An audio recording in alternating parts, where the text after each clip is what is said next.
From Eyewitness News, this is Newsmakers. It's never easy being a Republican in Rhode Island, and recently it seems as if it's been tougher than usual. Bob Watson's high-profile arrest leads to a turnover in the Republican caucus at the State House. State Rep Dan Gordon's rocky past bursts onto the public scene, and the state's top GOP legislator tells Brendan Doherty to drop out of CD1. Plus, pension reform looming on Smith Hill. This week on Newsmakers, House Minority Leader Brian Newberry. Good morning. Welcome to Newsmakers. I'm Tim White. Joining me on the panel, Eyewitness News analyst Arlene Violet and political reporter for Rhode Island Public Radio, Ian Donis. Good morning, everyone. Good morning, Leader. Thank you for joining us this morning on the program. We appreciate it. Good morning, anytime. You know, for a pretty small minority, the Republicans have been making a lot of news this month.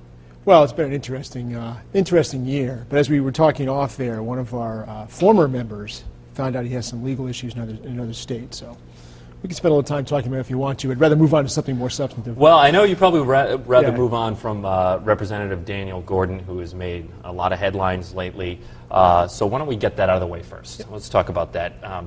Under the microscope, it's been revealed that Daniel Gordon has a lengthy criminal history out of Massachusetts. We're talking about charges against violence against women, serious questions about his honesty when it came to his military service, the U.S. Marine saying he did not serve in Iraq despite his claims. You know, I'm wondering, and then all these, we hear about these emails that came out that prompted you guys pushing him out of the caucus. Knowing what you know now, his checkered past, should there have been a stronger reaction from the Republicans? I know hindsight is 20/20, but if you had known all that then, would you have called law enforcement based on what he wrote in those emails? No, I wouldn't have called law enforcement. I mean, to make it clear, about a month ago, we as a caucus got together and we expelled him. And the reason we did that was because of a lot of internal problems we had had with him for several months. It was a cumulative process. We didn't know anything about his criminal charges in Massachusetts or anything about that past. We expelled him because, frankly, we were sick of dealing with him. At the time, we got some criticism because people were asking, well, why'd you do that? And we didn't, frankly, want to turn it into a soap opera. About 2 weeks after that happened, all this other stuff came out.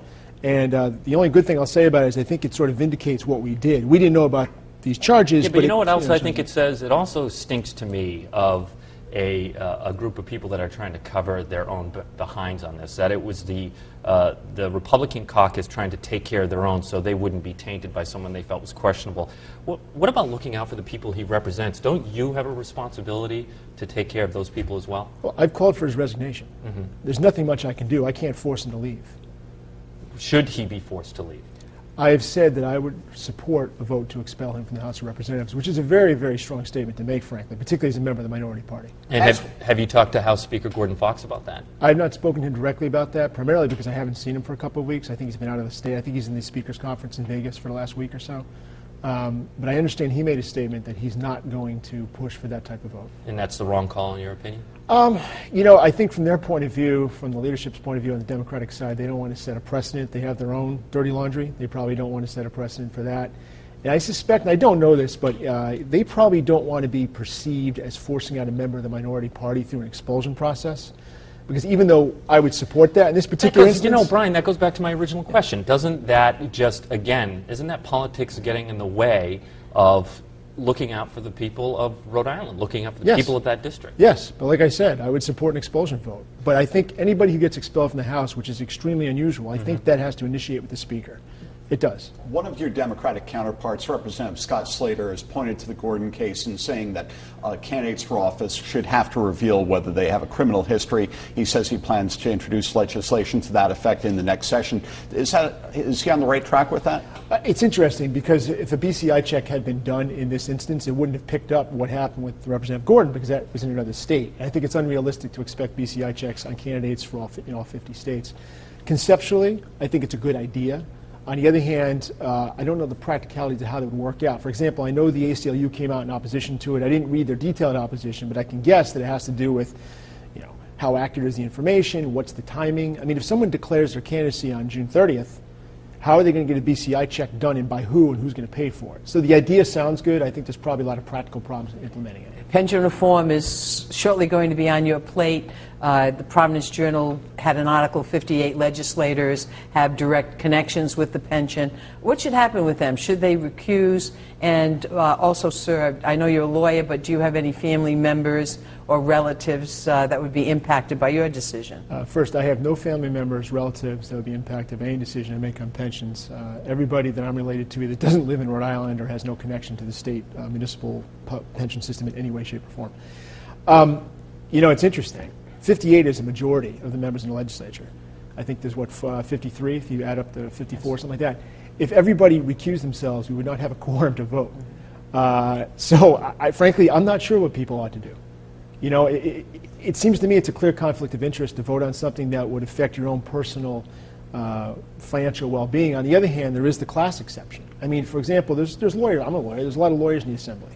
If something comes up that's a legal issue, maybe having to do with prejudgment interest, which is something of general interest, that would affect all the lawyers in the Assembly if they practice in litigation. But it might hurt them, it might help them, it might depend on a particular case. I mean, you can't start recusing yourself because you're voting on something that might have a general impact on a class of people that you're a part of. Otherwise, we'd be recusing ourselves all the time.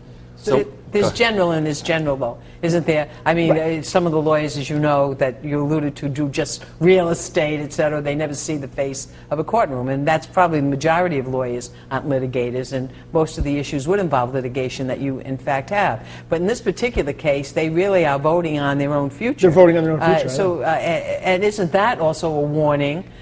Because some might argue that's a concerted effort for them to get into position so they can protect their turf. Some might also argue that this provides an incentive for them to do something to actually fix the pension system, because if they don't vote to make changes that will impact them in a negative way personally, it's going to look very, very bad. All right, so there's no easy answer. Like I said, if they ever all recuse themselves, we wouldn't have enough people to have a vote. Well, I mean, that's a real problem. Let's get our hands dirty with pension reform right now and just dive into that nitty-gritty.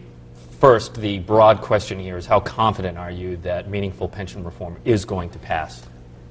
I am confident that there's going to be a bill submitted that's going to be meaningful. To what degree, I don't know. I know from just conversations I've had over the course of several months with the treasurer and people in her office that she's very, I know she's been on this show, she's very serious about doing what she thinks is the right thing to do to have a one-time solution to the problem.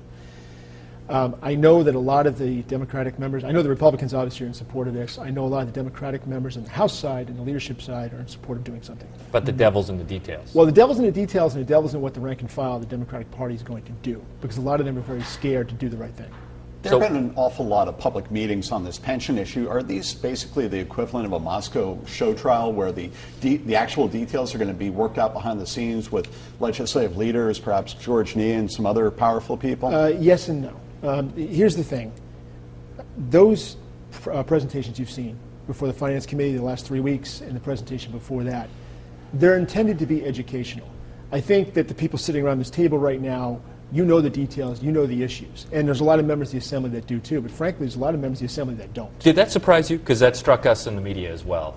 It doesn't surprise me because I've seen it happen over the course of my time in there. I always like to defend my colleagues in the Assembly by saying, contrary to popular perception, most of them are very well-intentioned people, but not all of them necessarily have the background to deal with certain issues that we deal with. Okay, back to Ian's question. So when you say, is it a Moscow show trial, so to speak, the answer is no. They're intended to be educational. They're intended to put the issues out in front of the public and intended to educate members of the public, including members, people who will be affected by this. But do those presentations have a whole lot to do with whatever final bill is going to be drafted? I would say no. What I've been hearing for a long time now is that there was some tension between the Treasurer's office and the leadership in the House and Senate as to what and how this was going to be presented. The Treasurer wanted to come out with a series of options. The leadership of the House and Senate wants a bill. And from what I'm hearing through the grapevine, it sounds like we're going to get a bill. Because a bill, don't forget, this is very complicated stuff mathematically. You have to have actuarial assumptions built into these things. And if you get a prepackaged bill that's been vetted by actuaries where the numbers are valid, whether we like them or not, whether it goes far enough or not, you can submit that to your group. If you're the leadership on the Democratic side, say, here is the solution. Vote it up or down. There have been some, obviously, proposals that have been vetted because there's been a committee doing that. What's your position relative to a COLA suspension until there's an 80% security ratio in the pension fund, having the plan look more like a federal hybrid plan, and I guess, most importantly, the re-amortization bond? In your view, is that a solution, or does that kick the problem into the future? We may have to break this up into several questions because I'll probably forget all. 1, 2, 3. I'm done. It's interesting. The last presentation we had, the COLA is a very interesting issue for two reasons. One, because it's legislative. There's going to be legal challenges to this no matter what we do.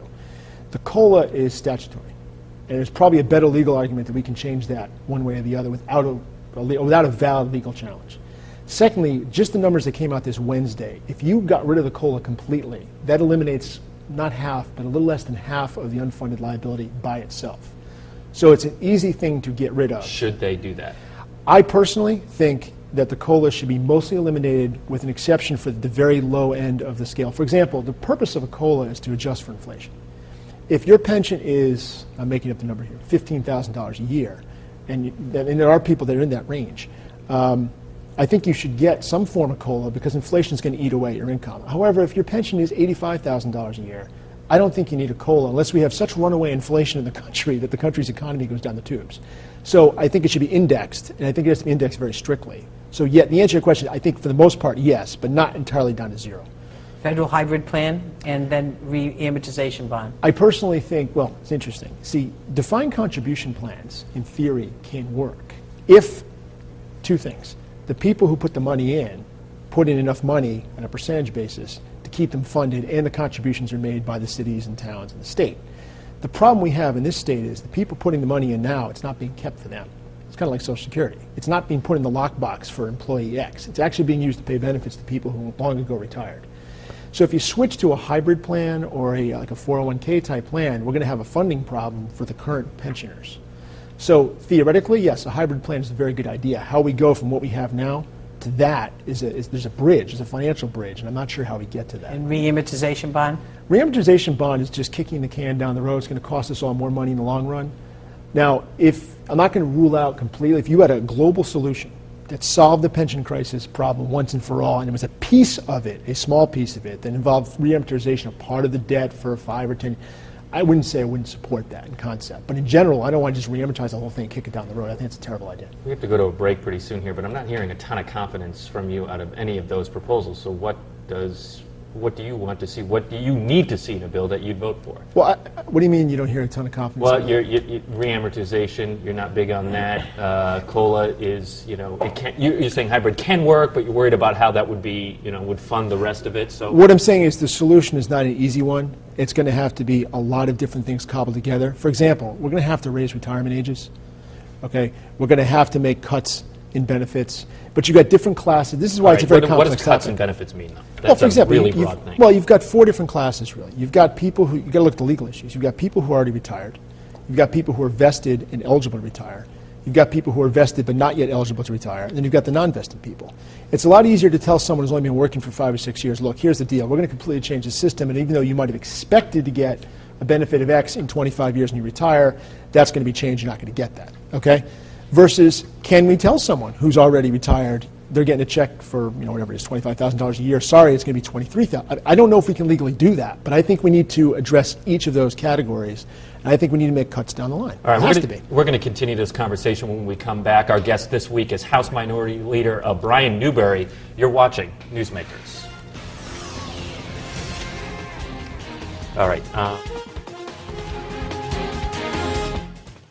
Welcome back to Newsmakers. I'm Tim White. To my right, Arlene Violet and Ian Donis, and our guest this week is House Minority Leader, Republican from North Smithfield, Brian Newberry. I do want to shift gears from pensions for a moment.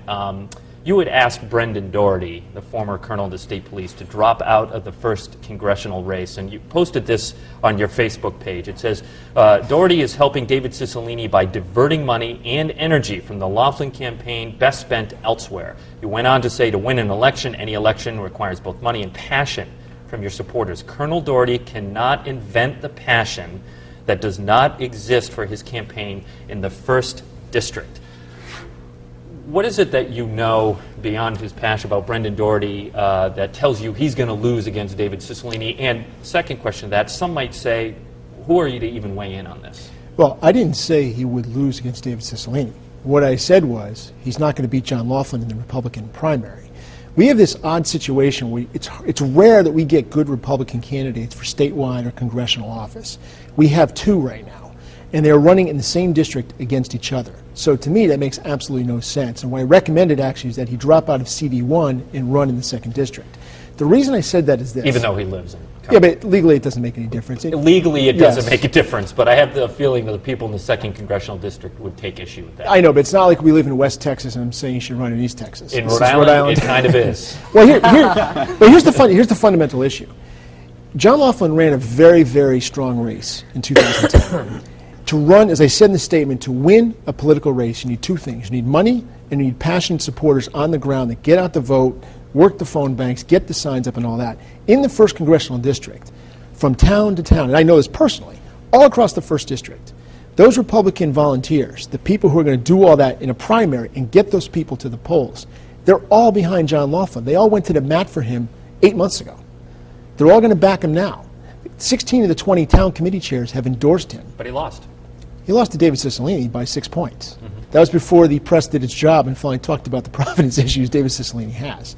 The point is, those people are behind John Laughlin. I know that from a personal perspective. And those are the people that are going to come out and vote in the primary.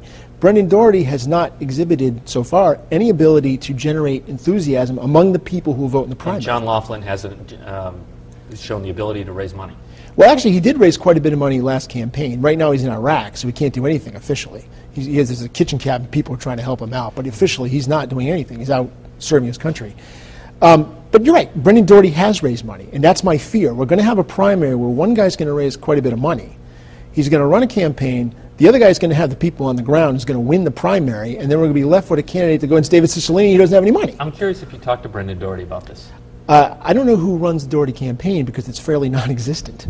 Yeah, but he's a human being. Have you met him? Have you picked up the phone? Have you run into him? Have you guys had a conversation? I met him once last March briefly at the State House. Speaking of Republican candidates, it seemed like your party had a really great opportunity last November to pick up legislative seats.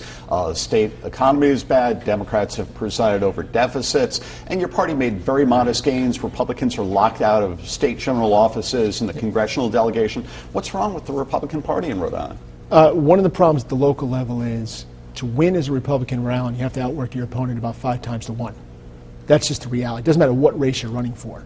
That's one of the reasons. Another reason I supported Laughlin is because he does work very hard on that ground game. We did pick up 5 seats in the House, or 4 or 5 seats in the House, and actually we made some good gains in the Senate. We fell short in several races. There's no doubt about it. Money's part of the problem. I mean, it's a Democratic state. That's been that way for many years. Hasn't the party really failed at the fundamentals of politics, finding candidates, supporting them, and is it going to be different in 2012? Finding candidates has been an issue for the Republican Party in the last several cycles. Sometimes we find candidates and they turn out not to be very good candidates. The good ones tend to win or come very close. The party, because of national trends, 2006 and 2008 were very bad years nationally for the Republican Party, obviously, and that was particularly true here in Rhode Island. The party had trouble fundraising. When I first ran for office in 2004, the state party was able to donate, I think it was like $5,000 to my campaign, which is a lot for a legislative race. In 2006, I think I got $300 from the state party. I got nothing in 2008. So that's really the problem with the state party. We have new leadership in the state party that I have a lot of confidence in, Ken McKay and Pat Sweeney. They're energized. They're on the ground. We have, as I said, we got 2 good congressional candidates, unfortunately, running against each other. And we got Barry Hinckley, who's a very good candidate for Senate against Sheldon Whitehouse, who's out and about doing what he can to raise money. I think things will look good in 2012. It depends who's on the ballot for the Republicans. Board of Higher Ed, as you know, passed in-state tuition for illegal immigrants. A couple of questions. Wearing your lawyer hat, do you think that they can constitutionally do that? And secondly, obviously this was an issue that you all grappled with in the legislature over the past few years. Do you feel that they preempted the legislature and that was poor political posturing that they did? You know, you say it's funny wearing my lawyer hat. As you know, because you're a lawyer too, it's dangerous to draw legal conclusions based on cursory research. But I will tell you this.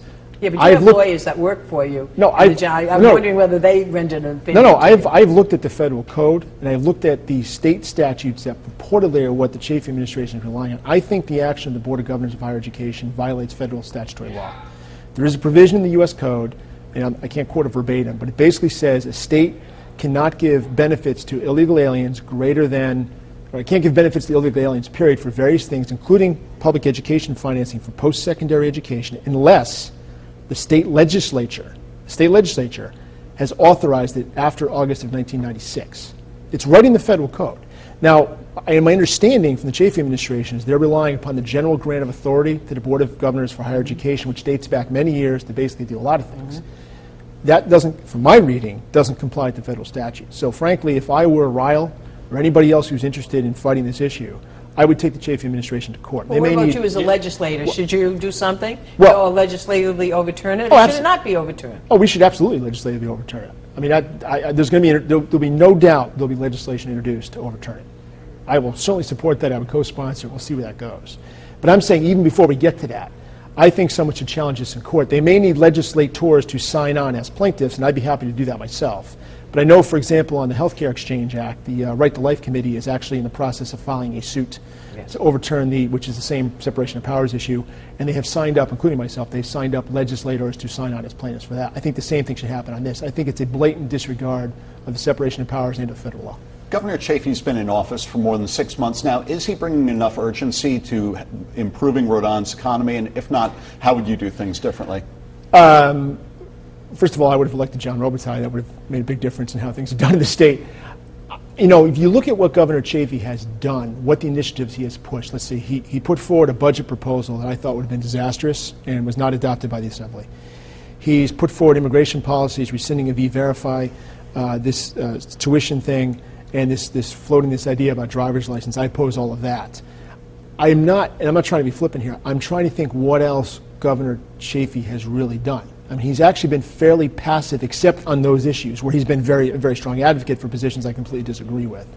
I can't think of other initiatives that he's put forward, to be honest. Oppose the death penalty de facto by not turning over the defendant to the federal authorities. You know, is it some of it that it's, you'll probably say no, but a perception problem for the governor? I mean, he's been down in New York trying to get JetBlue to come up here.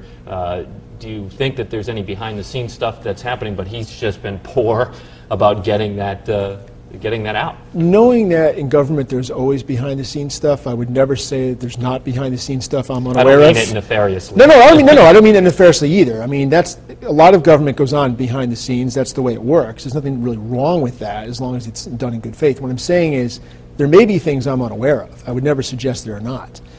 But I have not seen the governor really do much of anything to help move the state's economy forward. In fact, I think the steps he has taken have done the opposite.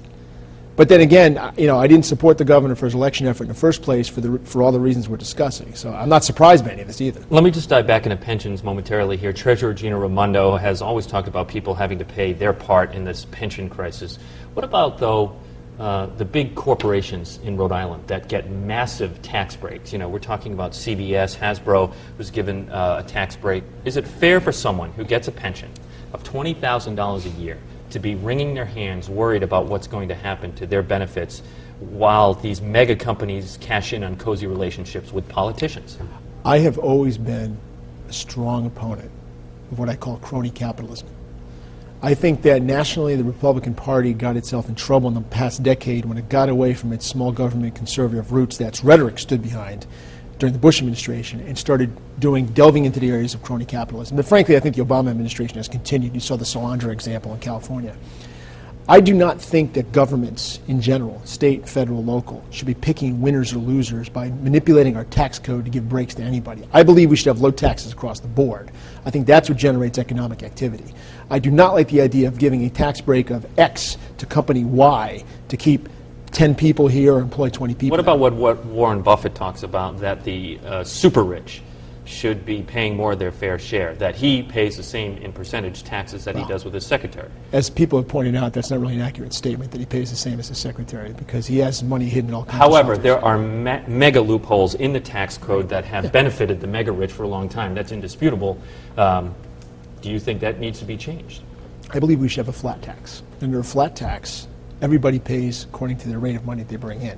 The rich will pay more. I have no problem with the rich paying more in taxes. I don't think they should necessarily have to pay a higher percentage. And by the way, I don't think it's good for democracy to have a society, right now we have a society where something like 50% of the population pays nothing in federal income tax.